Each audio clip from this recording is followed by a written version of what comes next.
today's ganap nga, maglalabas tayo ng X-Max 300. Dahil birthday nga ng papa ko ngayon, ito nga ang ireregalo namin ni mama at saka ni Dave. Napakahirap nga daw kunin ng matte light gray. Siyempre malakas tayo kay manager na si Ate Pilar, kaya maraming salamat. Ginawa niya kagad ng paraan. Sobrang saya namin dahil matutupad na yung pinapangarap niya na motor na X-Max 300. At lagi nga daw siyang pupunta dito sa Yamaha para tingnan lang yung mga X-Max 300. At yun na nga talaga yung pinapangarap niyang motor. Eto pa, sana maging happy ka at isosorpresa ka namin. Wala kang kaalam-alam na meron kaming biniling X-Max 300 para isorpresa sa birthday mo. Ito na nga yung X-Max 300 at i-release na namin, iuuwi na namin para kinabukasan papasayo na yung hinihiling-hiling mong motor na napakagwapong X-Max 300. Maganda nga ng panel gauge shot, digital na at syempre keyless na rin ito, kaya push start remote na rin ito. Pinangan 3 liter sa gasolina at ito nga taayusin na natin at pipirmahan na natin lahat ng pipirmahan para mai-release na. Kinakabit na nga yung visor at syempre yung mga side mirror niya ikakabit na at para maiuwi na natin at may tago na natin para may sorpresa na natin si Papa. Napakalaki, napakaganda at napakapogi ng X-Max 300 na ito, lalong-lalo na itong kulay niya na matte light gray. Napakaangas at napakaganda. Dating nga sa presyo na itong X-Max 300 na ito ay 309,000. Kinabagay nga sa akin dahil napakalaki ko at syempre hiram-hiramin na lang din natin kay Papa ito dahil bihira rin naman siya nagmomotor. Kaya napagplanuhan na namin bigyan ng motor si Papa dahil napakatagal niya nang hindi nagmomotor. Sabi nga ng mama ko ay sorpresa na lang namin sa birthday niya. Kaya ito nga, maraming salamat sa iyo Ate Pilar sa pag-aasikaso ko. Hindi dahil sa iyo hindi namin may lalabas tong napakagandang X-Max 300 na ito. At sa mga gustong kumuha at mag-apply ng mga motor diyan, baka matulungan kayo ni Ate Pilar. Dito lang yan sa tabi ng SM Kawayan. Ito nga yung Yamaha, dito namin mismo nilabas kay Ate Pilar yan. At iuuwi na namin ng kapatid ko. Napakaganda at napakalaki, napakaganda rin ng kulay ng matte light gray na ito. Mahirap kunin ay ginawa ng paraan ni Ate Pilar, kaya maraming salamat sa iyo ate. Tara na po at uuwi na natin at gagawa na natin ng paraan para maitago ito sa garahe. Ito na nga yung kapatid ko at tuwang-tuwa nagmumotor sa bagong X-Max 300 ni Papa. Sarap at napakaganda nga gamitin nito at tinetesting nga natin dito. Napakabagay sa amin dahil ang lalaki naming tao. Ito na nga yung X-Max 300. Kaya kami nag 400cc o anumang motor dahil di naman namin ipang expressway ito, talagang pang long drive lang naman namin at pang city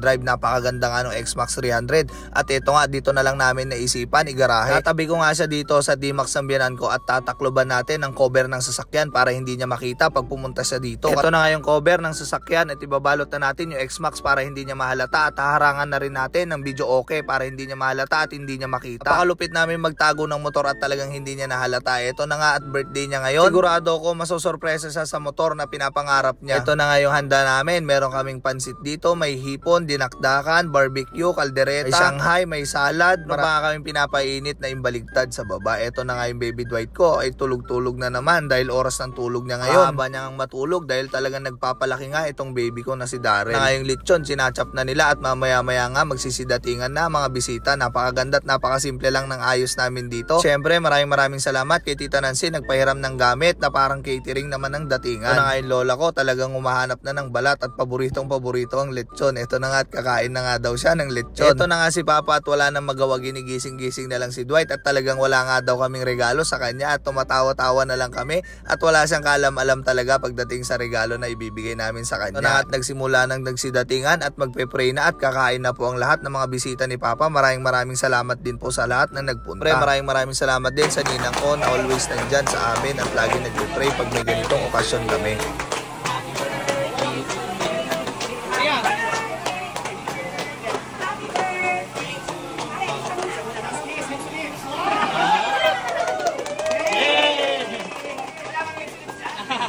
Ito na nga at nakisama rin ng panahon, medyo natigil na rin ang ambon kasi talagang sunod-sunod ang bagyong dumating sa amin dito. Ito na nga at mga bisita at kumakain na. At habang kumakain nga sila, ibibigay na natin yung sorpresa natin kay Papa. Wala nang drama-drama, mahal na mahal ka namin Papa. Happy birthday sa iyo. Maraming salamat sa pagmamahal mo sa amin, lalong-lalo na sa mga apo mo. Dalang siya.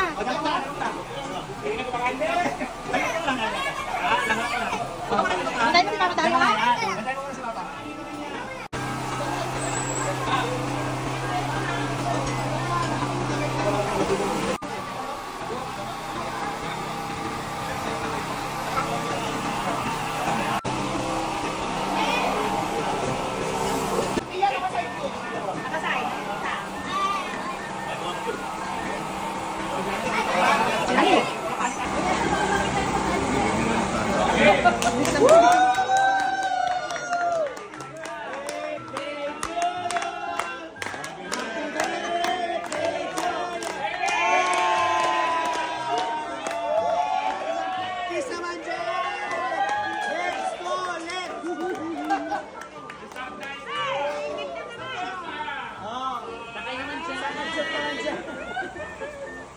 ADB yan.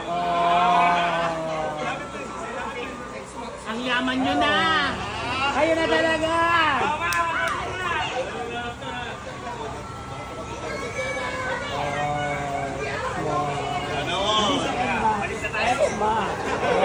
Gobernador! Ayan, babato mo. Matt Light Gray. Yan na yun, walang light. Ang sabi mo nawawala? Wala ka na yun. Nagkakampisa na namin.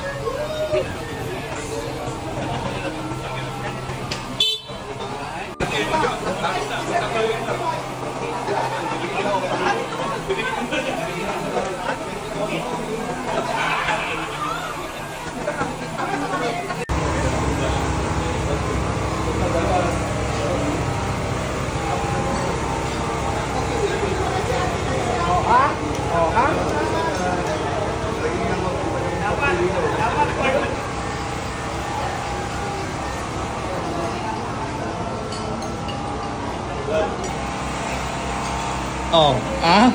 Oh.